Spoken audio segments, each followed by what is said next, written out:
She had balloons in the hallway, a cake in the fridge, and a dress laid out for her big day.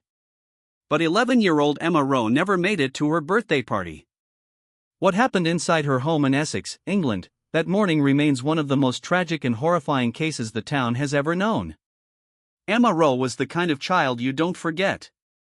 She was bright, funny, obsessed with space and stars.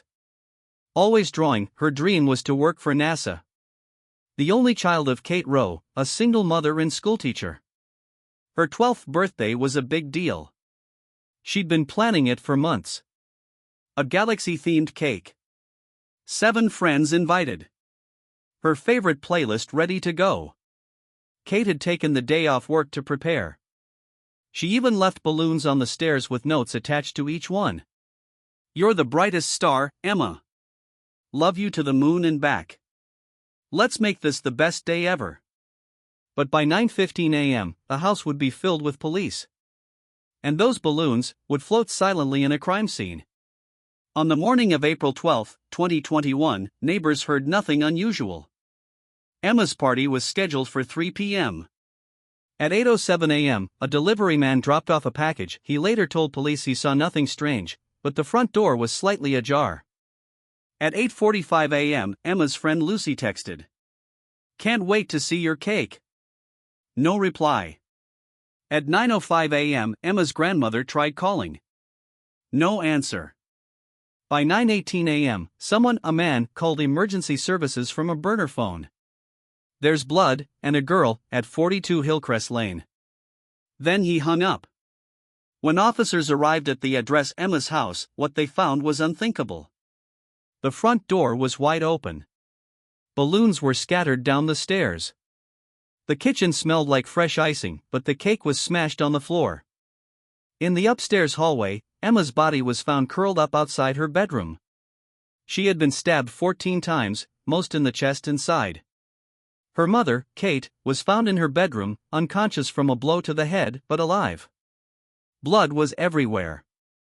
But nothing had been stolen. No signs of forced entry. And Kate? When she woke up hours later, she had no idea what had happened. Kate was treated at the hospital for a severe concussion and trauma. She asked one question over and over. "Where's Emma? Is she okay?" Police had to break the news gently. She collapsed. Kate told detectives what she remembered. She had gone to bed around midnight. Emma was in her room, watching a movie. Sometime after 3 a.m., she heard the back door creak open. She thought it was the wind. She locked it and went back upstairs. Her next memory? A flash of something metallic, then nothing. With no suspects and no clear motive, police combed the scene for clues. They found a single muddy footprint near the back door. A glove left in the flower bed. A trail of water on the kitchen tiles, like someone had washed up. They recovered partial DNA from the glove. It matched someone already in the system. Liam Porter, 32, recently released on parole. His priors? Armed robbery, breaking and entering, and disturbing reports of obsessive behavior with women online.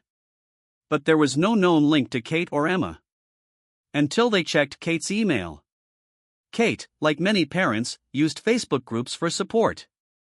She'd been active in a single-parent community. Police pulled her chats and found dozens of messages from an account named Neil_G32.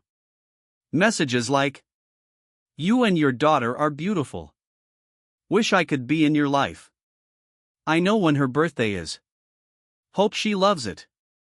Kate had blocked the account weeks before the attack. The IP address was traced to a cafe in London, just miles from Liam Porter's known location. And then came the most disturbing message, sent 2 days before Emma's birthday. She won't make it to 12. Liam had grown up in the foster system. He was known for manipulating younger children. Repeated attempts to form father figures in families he befriended.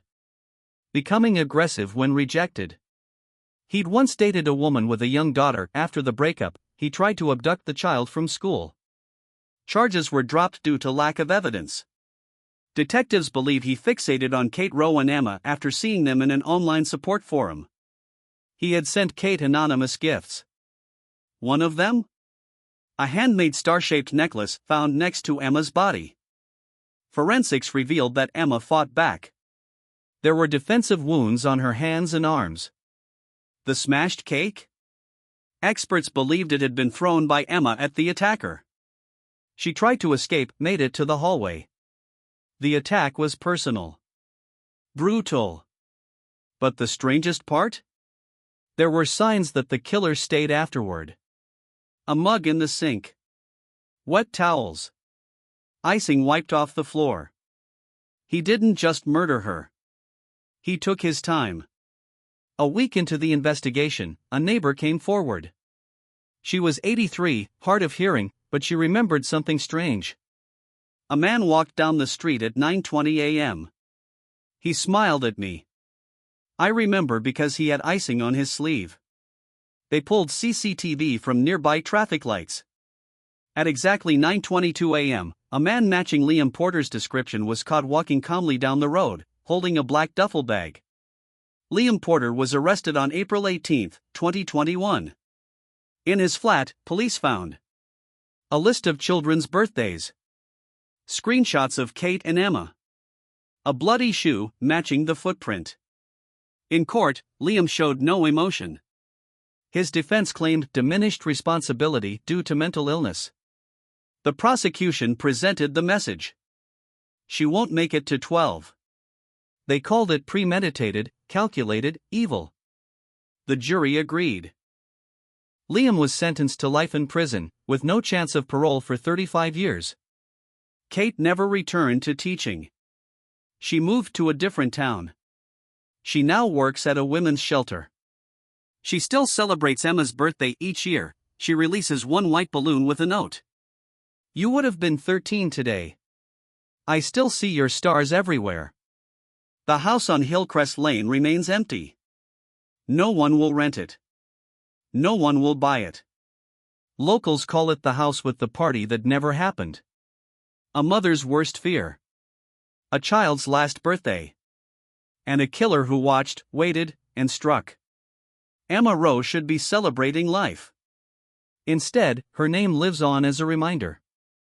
Evil can hide behind a smile, and sometimes, it watches from your own front step.